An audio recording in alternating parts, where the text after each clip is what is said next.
let's look at the rest of the Dynasty rookie ranks after the 25 NBA draft. Number 20 through to number 1, Michael Bolton. Thanks, Josh. It's Michael Bolton here, and it's time for another episode of the Locked On Fantasy Basketball Podcast. Let's get to it. Let's get to it, indeed. You are Locked On Fantasy, your daily NBA fantasy podcast. Part of the Locked On Podcast Network, your team every day. Hello and welcome to the Locked On Fantasy Basketball Podcast, brought to you by Basketball Monster. My name is Josh Lloyd, and I agree with the hideous crone. I'm also the lead fantasy analyst at basketballmonster.com, and today's episode is brought to you by FanDuel. Right now, new customers can get $150 in bonus bets when your first $5 bet wins. Thank you also for making Locked On Fantasy Basketball your first listen every day. We are free. We are available on all platforms, so give it a thumb, double bang, leave your comments. Yesterday, we did 87 through to 21 on the Dynasty rookie ranks, and now we go into the top 20 of those said Dynasty rookie ranks. A couple of little bit of NBA news stories that have come out. A lot of just re-signing of players. James Harden, Julius Randle, the Wizard of Oz himself, the Wizard of Noz, Naz Reid back with the Wolves. LeBron opting into his player option, and now a bunch of speculation that he's requesting a trade. I don't know what is happening with that, but it is weird that he opted into the player option. I will say that. So I guess watch this space. And then we had a trade, which I will discuss more on a free agency show coming up in the next couple of days. But Jusuf Nurkic heads to Utah. Got to get more white centers, I guess. Collin Sexton moves to Charlotte. But interestingly, it was the Jazz who gave a draft pick. So the value of Nurkic is higher than Sexton? Bro, we're seeing a lot of these undersized two guards who don't do anything apart from shoot really not be valued much. You've already seen a million of them change teams. Anthony Simons, he's sort of a 1-2. CJ McCollum, Jordan Poole. Now Collin Sexton going for nothing. Like, just the currency of these guys is not particularly high. Now Sexton, I don't know that he will start. He's not very good. And they just drafted Con Knipple to play next to Brandon Miller and Miles Bridges. But Sexton will have a large enough role that he'll be at least considered. But now we talked a lot about the value of Ryan Kalkbrenner, the big Kalk in Charlotte. And now Nurkic is in there. It's Moussa Diabate and... Exactly, there's nobody else. Because Taj Gibson's 50 years old and a free agent. Mark Williams is in Phoenix. Jusuf Nurkic is in Utah. So it's Diabate and Kalkbrenner at this point. So watch that space. That's really interesting. In Utah, their front court is jam-packed, so I think another move is coming. Has to. Because I imagine they'd want to start Ace Bailey at the 3, which means Markkanen starts at the 4, then Kessler's at the 5. And the reason why this is interesting is because their front court then has Kyle Filipowski, who was really good last season, John Collins, who's still there, and Taylor Hendricks, who was their starting power forward last season. So, what is going on? Oh yeah, and Jusuf Nurkic, who they really like and gave up a draft pick and a player to get. So is Nurkic the backup center? Where does that mean Filipowski and Hendricks are? Is Walker Kessler gone? And that means that Nurkic starts or that Filipowski starts. It's hard to judge the Jazz at this point. It's a terrible trade on the surface, that Jazz trade, because they clearly lost value in it. It's a terrible trade on the surface. But there has to be more coming. Because it makes no sense otherwise. There has to be more stuff coming. Also worth remembering, they didn't say they weren't tanking. They said they weren't manipulating lineups. What they're doing is they're going to trade guys away to make themselves worse. Yeah, they're going to be bad still. And they're going to trade guys away or fake injure players. Not the ins and outs of last season is my guess. All right, let's talk Dynasty rookie rankings. We'll start at number 20. Because that's where we left off last time we did this. And we're in tier 4 here. It's a relatively broad tier. When we talk tiers, of course, in any sort of fantasy sphere, we're talking about players that realistically could be considered in this similar position, in the spot where they are. Any of those guys in this tier could be taken ahead of the others without too much argument. I think that's the best way of looking at that. At number 20, I do have Nolan Traore going to the Brooklyn Nets. Now, I had Traore pretty high up on my rankings. I had him better than Yegor Demon, but his overall fantasy game is not quite as polished. And because part of my formula in this is taking draft capital into account, the Nets picked Demon higher, 11 picks higher, so they're going to want him to succeed a little bit more, especially early on. So you'll notice, well, you can't see it yet, but you will see that Demon is in this same tier. But we've got Traore down at the bottom. Now, I think Traore is the best chance of these Nets guards to be able to shoot. I do like him a lot, but again, it's about, I can like him as much as I want. I don't run a team. I don't own a team. I don't coach a team. So I can't say, well, I like him, so he's going to play. They need to like him. And I do believe the talent will work out. But I don't like that they took somebody else at his position 11 picks earlier. In a points league, in a Dynasty points leagues, using standard Yahoo scoring settings, I have old mate Traore at number 15 inside tier 3. So a little bit different. At number 19, this is someone that I was incredibly high on in the draft. It is Jace Richardson. Not Jason Jr., just Jace. Undersized guard. Good wingspan. Probably more of a 2, but maybe can play the 1. Really good shooter. Defensively, I think there'll be some issues, but I'm not that worried about it. I think he's a top 10 player in this draft. I didn't like how far he slipped. So again, he moves down the dynasty board because all these teams passed on him. And he goes to Orlando in a situation where he will not have an opportunity to start. It'll be Suggs and it'll be Bane. But their backcourt guys, Mr. Black. I think Richardson's a better prospect than Anthony Black. And I'd be very happy to see how that goes. It's going to be a slow roll at it. Richardson, again, those numbers don't pop except for the shooting numbers, the great free throws. He's just got a really strong feel for the game. He's a smart decision maker. And I do think he's going to turn into a starter at some point. So I've got him at number 19. Where have I got Richardson in a points league? I got him at 18 for points leagues in Dynasty. The next guy at number 18 is Asa Newell, going to the Atlanta Hawks with the pick that they got from the Pelicans in that deal. So not only did they get that unprotected pick next season, they were able to get Asa Newell as part of that trade too. Now, Newell is not going to have, Newell is not going to have a great opportunity immediately. And in terms of his points league ranking, I've got him down at 20. But he is a upside shooting, shot blocking, rebounding, maybe small ball 5. He's a power forward. And they don't always hit. His usage might not ever get there. The shooting might not ever get there. But I think there's enough in him to be a dynamic player. He's young as well. But he's behind Porzingis and Okongwu and Jalen Johnson at the moment. But you never know what happens with guys like Porzingis, who's a million years old. Do they trade Okongwu? Do they trade Newell? There's a lot of stuff that can happen there. At number 17, this is again, and this is why dynasty rankings, as a general rule, are very hard to do and very hard to interpret. Because at number 17, I've got Johan Berenger, who was picked at number 17 in the real NBA draft. I've got him at 17 in points leagues as well, but he's in tier 4. So 17 is my points dynasty tier cutoff. Berenger is quite tall. Like really, I think he ended up measuring in at about 7 foot. He's a very good shot blocker, 2.8 blocks per 36 minutes. He's a pretty high value finisher. Now that 6'10" there was the old measurement that I've got on the screen. He actually measured at 7 foot. But Rudy Gobert and Naz Reid still exist for the Wolves. So Berenger, he's not going to do anything. He's going to play in the G League, probably for 2 years. Maybe Gobert is moved at some point. I don't believe that you can have Naz Reid as a starting center in the NBA, but others will disagree with me.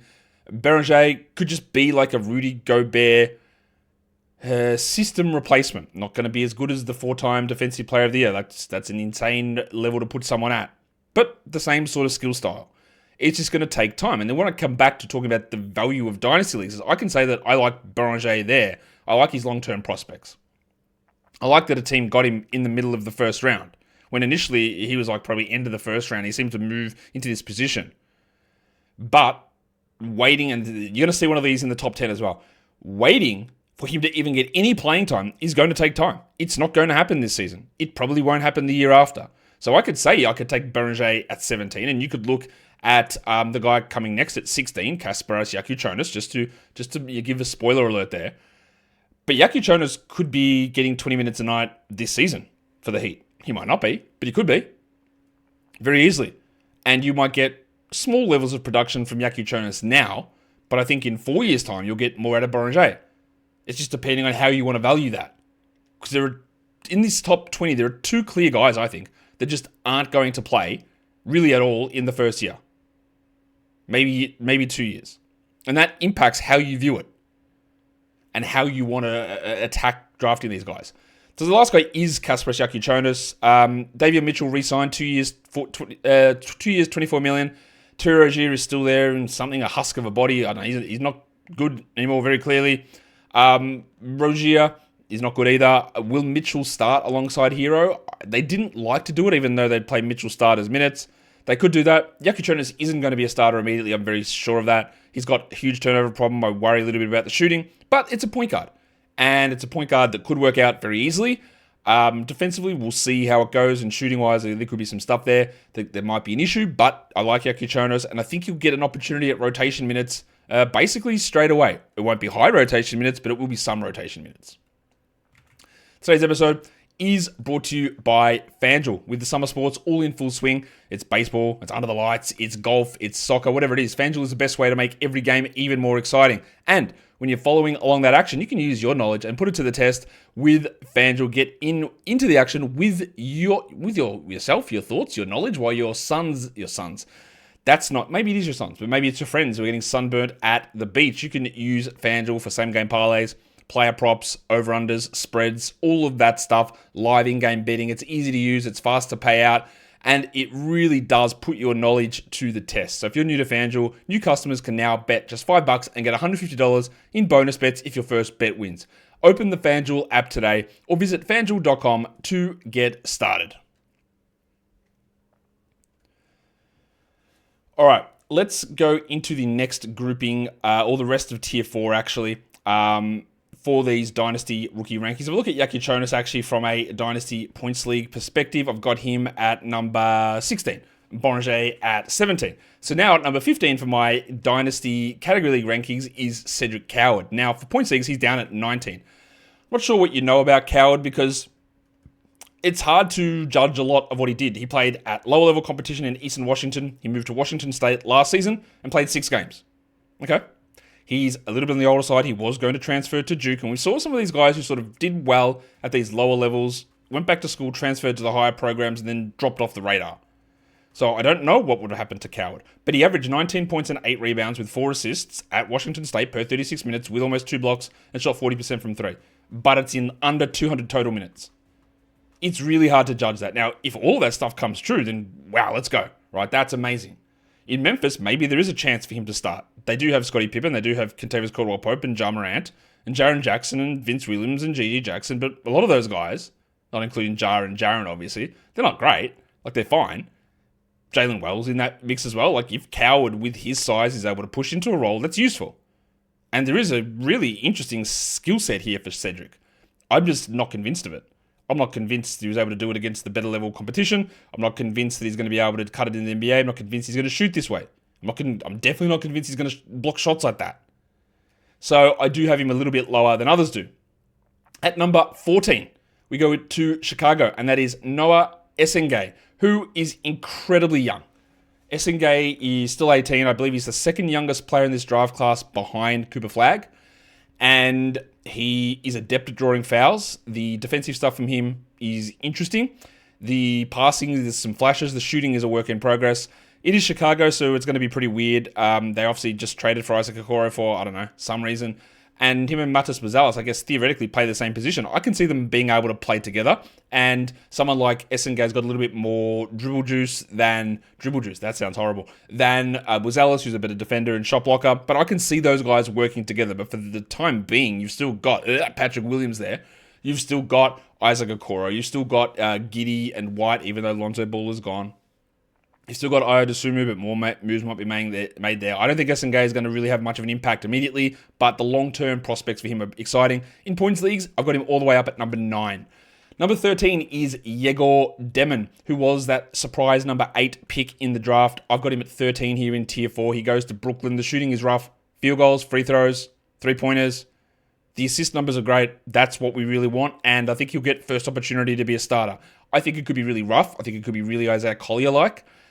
Which is obviously not great, but we will see what they end up, or how they end up positioning him and that role they give him. I can easily see Traore being a better option than Demon. For the Nets, we just have to have some level of shooting, because otherwise you're going to get Michael Carter-Williams or Josh Giddey's a better shooter than Demon, or you're going to get into a situation where like it's just not playable, Elfrid Payton style, and he hasn't got the strong rebounding of a Giddey or a Payton either. It's all about assists. Pick and roll stuff is good, but there are a lot of downsides. And that is the end of tier 4 with Demon there. I've got him number 12 overall, Yegor Demon, for points leagues in Dynasty Rankings. That will bring us into a new tier now. We're going to talk tier 3, which is a relatively deep tier, and at number 12, I'm going to go with Derik Queen. Now, the criticism of the Pelicans is partially for drafting Queen, but it's not a criticism of Queen. It's largely the criticism of the Pelicans, a criticism of trading the way that pick. If Derik Queen if someone had have traded, the Spurs traded away this unprotected pick, the same pick, right, and picked Derik Queen at 14, I wouldn't have been as harsh. I would have said that's still a dumb trade, but Queen and Wemby make sense. Queen and Zion do not, like at all. The fit is horrendous.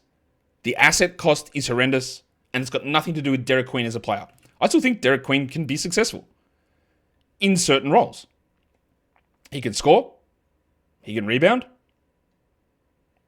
I don't know really what else he does, to be honest. He can't really defend. He can't shoot. His athleticism is not particularly strong. I don't know if he's a 4 or 5. I've got him at 12, Derik Queen. I've got him at 13 in points leagues. I just think the fit is absolutely horrendous. The thing that I'll give that's an advantage for him is that they gave up so much to get him. They are going to be absolutely committed to getting him minutes. Now, that'll mean starting him alongside Zion, which again will make the team unbelievably bad, and therefore that pick going to Atlanta unbelievably good. But Queen is going to have opportunities to put up numbers. At number 11, Carter Bryant goes to San Antonio. Now, I am a little bit worried about San Antonio just collecting guys that I'm not really confident have offensive juice or shooting ability. But Bryant is a very strong defender. He could easily slide into a role that Jeremy Sohan has been playing. Again, remember, Sohan went at pick number 9, though, which is ahead of where Bryant went at 14, and Sohan's had opportunities, and maybe Bryant is never as good as what Sohan is now. Totally possible. He shot 37% from 3, but not a lot else. Yeah, not good from the free throws. His field goals overall pretty bad. The steal and block numbers are good, but that doesn't always mean anything. I think there is a possibility he's a really good partner next to Wembanyama, but with Castle, with Harper, with Fox, with Sohan, you need reliable shooting. And he's not that yet, even though he did shoot well. So I do have Carter Bryant there at number 11, a little bit higher than his draft slot. For points leagues, he's at 13, so again, slightly higher than his draft slot. This is one that's much lower than his draft slot, and it's Trey Johnson. I like Trey Johnson. I like him as a player. I think he could be the best volume shooter in this draft. I think he's got on-ball juice. I think he can pass a little bit, but not necessarily a point guard. But harkening back to the beginning conversation of this show about these shooting guard types who can be very limited in what they do, it's not a great thing in the NBA a lot of the time. And for fantasy, you need to really elevate. You need to, like, someone can average 23 points a game, Cam Thomas, do nothing else and be the 70th best player. And getting to 23 points a game is hard. I do think that he will have some ability as an assist guy. And you've seen the struggles that we've seen for Anthony Edwards. Despite his dominance, he hasn't always been a dominant fantasy guy because we've needed a bunch of other stuff to come through. I think Trey will be fine, but I'm not putting him right up the top into that top 6 in categories. In points leagues, I do have him at number 6 because volume and volume scoring leads the way. And that's what Trey's going to be able to do, I expect.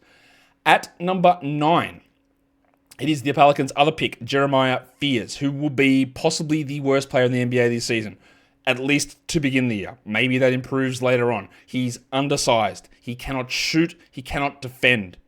He is a good free throw shooter, so maybe the shooting comes along. His passing is pretty good. He's incredibly young. There's a lot of positives there, but also this team has DeJounte Murray, who will come back later in the year. They just traded for Jordan Poole. Jose Alvarado is there. I don't think Fears is going to do really anything immediately. And I think that when he does play, there are going to be so many limitations with the efficiency stuff that he might be like the 400th ranked player this season. I think there is possibilities of that. I've got him at number 8 in points leagues. Got him at number 9 in category leagues. I think he's got some star upside. I do believe that. I don't love the idea of him in New Orleans, especially after they lost their shooting coach and whatever dysfunction's going on there. I would have had other point guards ahead of him. I just do not believe in the shooting whatsoever, and some of the defensive and size limitations are real problems for me. So I'm not as high on Fears as others are. He will get some minutes early on, but it's not a clear path that he's just going to start. Because Poole, Jones, Murphy, Zion, Messi, Queen are all going to get those opportunities. And then you've got Fears on the bench. You've got Alvarado. You've got Jordan Hawkins, who's actually bad. But there's still names around there. And then Murray comes back, of course. Speaking of Murray, well, not really, but his name does include it. It is Collin Murray-Boyles, who I don't understand. I don't understand what Toronto is doing ever. Bill, you just hate Canada. I do not at all. I just hate what the Raptors have done over the last few years. So they draft a non-shooting power forward to play with their non-shooting power forward in Scotty Barnes. Now, Murray-Boyles is a pretty good passer. The defensive stuff for him, he is really strong. He cannot shoot at all. His offense is really quite poor. He was able to do nothing on this South Carolina team, which is terrible, to really impact them in a big way. And the fit here is very strange. So he's going to play small ball 5. Maybe pairing him with other unreliable shooters makes no sense. Pair this with them deciding that spending $3.6 million on Garrett Temple is a good idea. And I know Garrett Temple's a good bloke, but he's not a Raptors legend. He's been with the team. This is his 3rd season. He's not like an institutional legend. I don't get what they're doing. And then they fire Masai Ujiri. I don't understand it. But Murray-Boyles does have a really good fantasy game. Steals and blocks, rebounds, passing, field goal percentage, it's all there. Points leagues, not as much. I've got him down at number 11, but I do have him at number 8 here for category leagues. Let's look at the rest of, we'll get to the rest of tier 3 in just a second, because we are down now into the top 10, top 8 actually, because Murray-Boyles was at number 8. So who is the guy? As I just get my screen to return, who's at number 7? It's Ace Bailey. Now, you might think that Ace Bailey should have gone in the top 3. That's okay. I didn't have him there. You might think that Ace Bailey doesn't want to be in Utah, and that's bad. Well, he's in Utah and he looks fine. I'm not worried about that part of it. I had some concerns about what they would do with Bailey in terms of fitting him into the rotation, especially with this front court. But given that they traded for another front court piece today, that means to me that there has to be stuff on the move. It doesn't make any sense otherwise, because you can't have Markin at the 3, Collins at the 4, Kessler at the 5, and then Nurkic, Filipowski, Hendricks all still there. You can't do any of that. There's got to be multiple things changing. So I think Bailey's got a chance to start opening night. The problem with Ace Bailey, I think, for fantasy, is that I worry about efficiency. Field goals, 3-pointers, and free throws. I worry that he'll never get steals. I worry that he'll never get assists. I worry that he won't block shots. I worry that he's going to need incredibly high usage and do it at low efficiency to get value. And I don't even think he's going to have that opportunity necessarily in year 1, because he won't be the number 1 guy. Now, getting rid of Collin Sexton helps. But having Markkanen still there, having Keontae George still there, they're going to take their shots. So I'm not as high on Bailey. Now, for points leagues, I am higher. I've got him at number 5. But for category leagues, he sits there at number 7. Then, at number 6, this is the one that, again, is, I think, and even when I look at it, it is a little controversial, because I've got Thomas Sorber at number 6. Now, you have to understand what your team is like if you are drafting in a dynasty league. Now, if I'm in a points league, I've got Thomas Sorber at 10, right? So it's a little bit further down. I had Thomas Sorber inside my top 10 players in this draft class. I had him at number 8, I believe. I know that Thomas Sorber is not going to play any meaningful minutes in year 1. He's not. He's going to be behind Chet. He's going to be behind Hartenstein. Now, they could get injured, of course. They also just re-signed Pig Williams. Right? He's not going to play in year 1. He might not play in year 2, and then maybe he's a replacement for Hartenstein down the line. I know that. And that's why, again, when you're at the pointy end of a draft, you're probably a bad team. And you invest in Thomas Sorber, you get nothing out of him, you get a higher pick the next year, and then you start to roll. This is not for everybody. It is easy to decide to take Ace over him, to take Murray-Boyles over him, and even push Sorber down a tier. I get that. But all of my projections love him. The age is there. The draft capital is interesting. The team he goes to is really good too. And it's going to take time for Sorber. So, in terms of just pure ranking number for Sorber and my dynasty ranking formula, this is where he sits. But I totally understand not picking him here, because you are just not going to get anywhere close to this result for year 1 or 2. You're just not going to get that, I don't think. It's going to be later down the track, and it's going to require patience, and that's not for everybody, and that's cool. At number 5, Kaman Malawach, going to the Phoenix Suns. Now, they did trade for Mark Williams, who has had trouble staying healthy. Who knows whether Malawach becomes better than Williams? He might, but he's got high field goals, rebounds, blocks. I think maybe he shoots a little bit, but not really certain. We'll see where the steals and the assists go, but this is a tailor-made Walker Kessler-ish fantasy game with maybe some extra stuff. He will have an opportunity immediately to get some minutes as a backup, so you got immediate production plus more down the line. And then at number 4, we talked about him on the top 5 redraft players for fantasy, and that is Con Knipple, the Areola. The acquisition of Sexton puts a slight dent in it because I thought it just would be clear that it'd be Ball, Knipple, Miller, Bridges, Nurkic. Well, it won't be Nurkic. It could be Diabate, it could be Kalkbrenner. But now, does Sexton start over Knipple? It would be ridiculous that would happen, but it is possible. But that just puts a little dent in Knipple. But Knipple's ability to pass, he can rebound okay, he shoots unbelievably well, he can scale up and down his usage.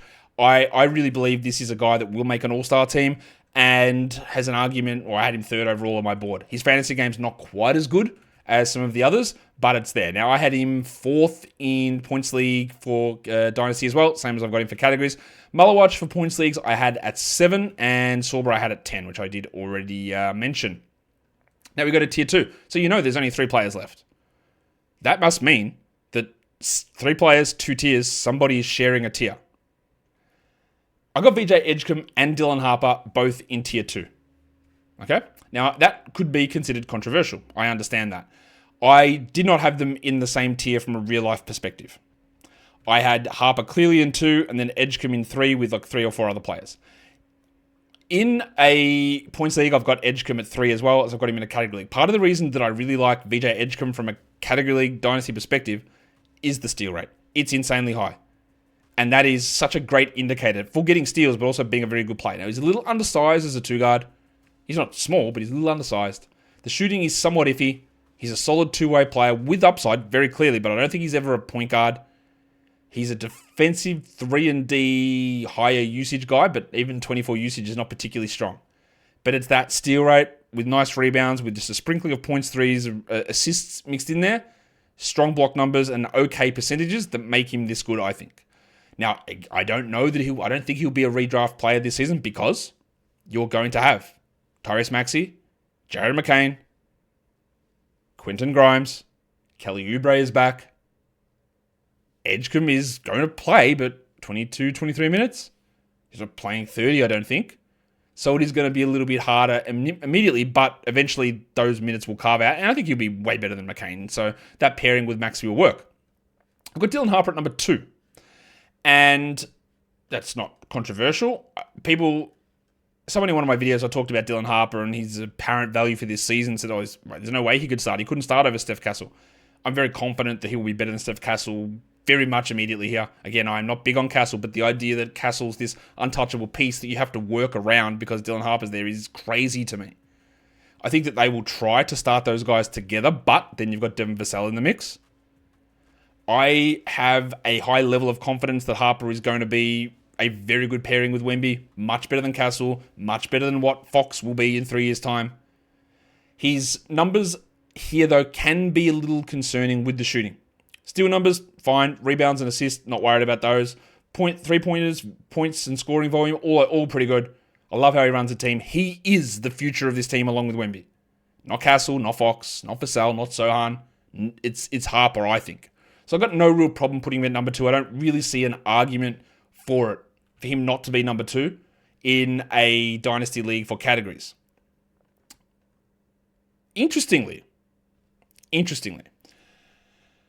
Dylan Harper is not in tier 2 for my points league dynasty rankings.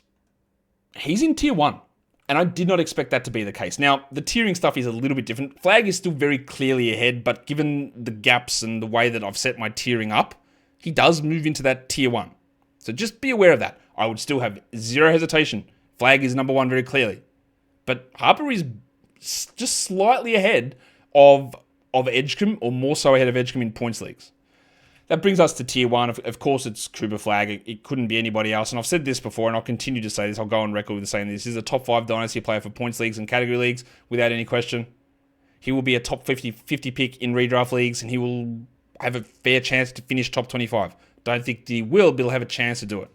He has an opportunity, as a rookie, to be an above-average contributor at the end of the season in all 8 positive categories. I think that some of the shooting will be iffy early on. He'll make some turnover mistakes early on.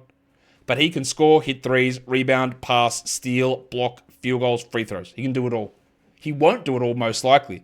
But there's not a single player that I've said that about, including Wemby, who could be an above average contributor in every category immediately.